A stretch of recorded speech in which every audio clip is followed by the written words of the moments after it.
All right, folks. I don't know what else to say to you. It's the worst season of all time. I'm in the car. I'm going to try to choose my words wisely because my 9-year-old niece is in the back seat, and I don't want to say something that I regret. All right, the Tennessee Titans are absolutely they are dog doo-doo, and I think they're going to have to fire their coach, man. I think they're going to have to fire the coach. And I'm not somebody who just automatically goes to that. I'm not the type of guy who's just immediately going to start in with fire the coach, fire the quarterback. Because a lot of times I think that's lazy, and I think that is just such an easy cop-out. But no, dude. I mean, I honestly think that they need to clean house. Like, I like Rand Carthon. I really do. I don't think he's done a bad job. But, like, I think there are good reasons to just clean house and start over. Because, I mean, this is... I know the final score of the game is like, oh, you know what? They fought back. And that's cool that they fought back. That's credit to them for fighting back and making it a kind of a game. But it still didn't do nothing to win me over. It didn't do anything to win me over. You gave up 3, like, this is the Indianapolis Colts. I know they're not, like, terrible, but, like, they're not great. They were a laughing stock just a week ago against Denver. Like, the Indianapolis Colts are not particularly good, and the Titans were down 38-7 at one point. Jonathan Taylor, who's been a laughing stock for the last week because he dropped the ball at the 1-yard line, he had 200 yards on the Titans today. 200 yards? And not to mention over 300 yards rushing. So those comments Jeffrey Simmons made once upon a time about nobody runs on the Tennessee Titans. Boy, those comments aged like milk. Like milk. Awful. They didn't even have to throw the ball. The Colts could have run the ball all day and beaten the Titans today. So it was just... And then at the end, when we actually had a chance to stop them and, like, get the ball back to try to go down, what are we doing playing 15 yards off of a guy on 3rd and 8? Like, it's just malpractice. It's malpractice.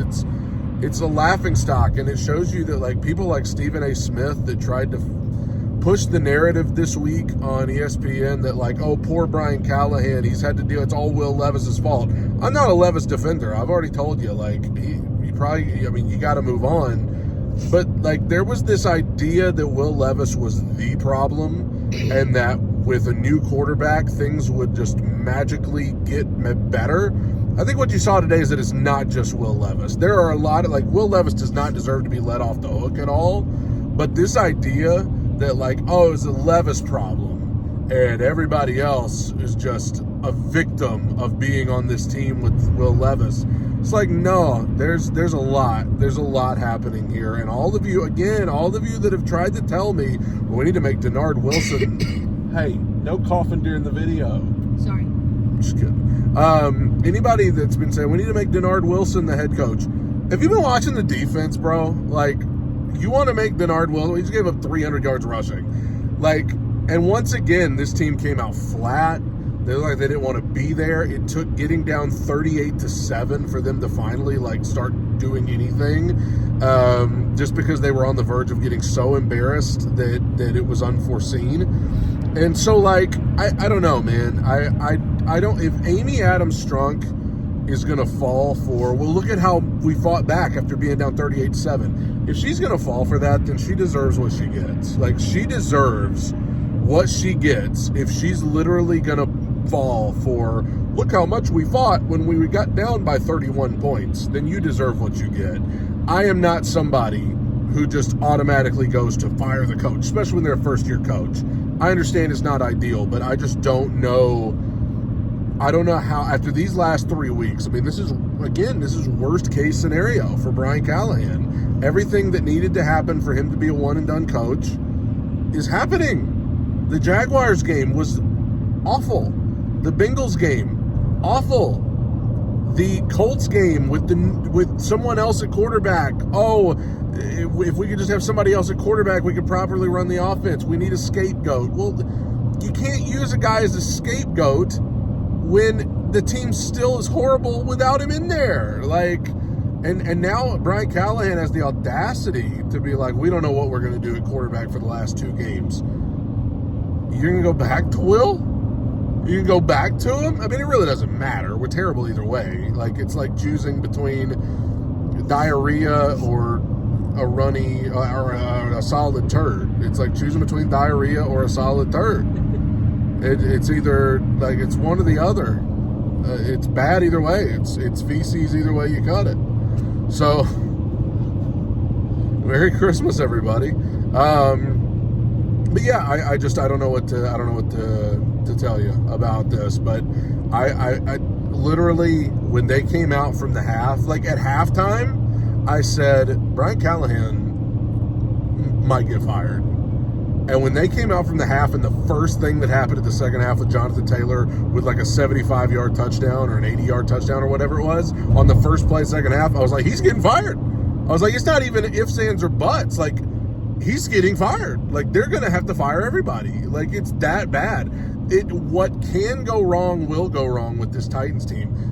It's a worst-case scenario. Like, Will Levis is not the answer at quarterback. Brian Callahan has been so bad in year 1 that he's not the answer coach.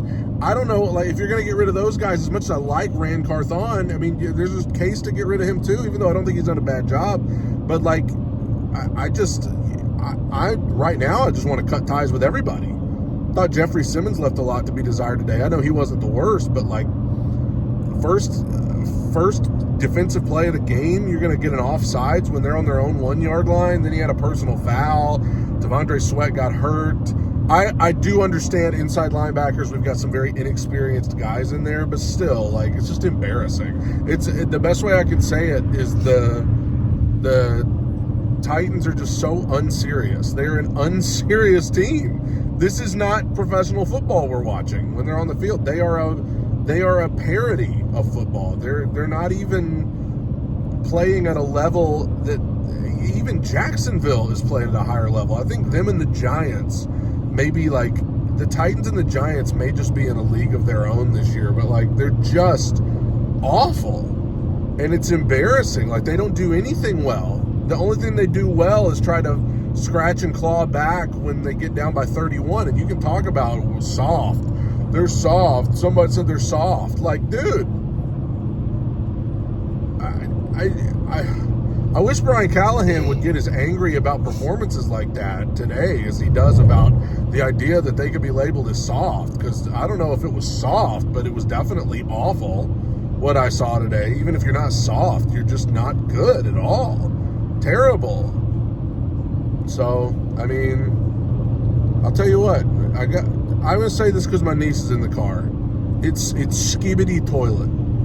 Is that correct? Skibidi Toilet, Ohio.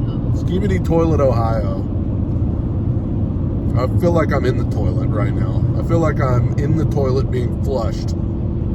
It's the worst season ever. Can we forfeit the last 2 games, just clean house, start over? The only good news is that we did move up to number 3 in the draft order because the Panthers won. The Patriots were beating the Bills last I looked. What? That probably won't last.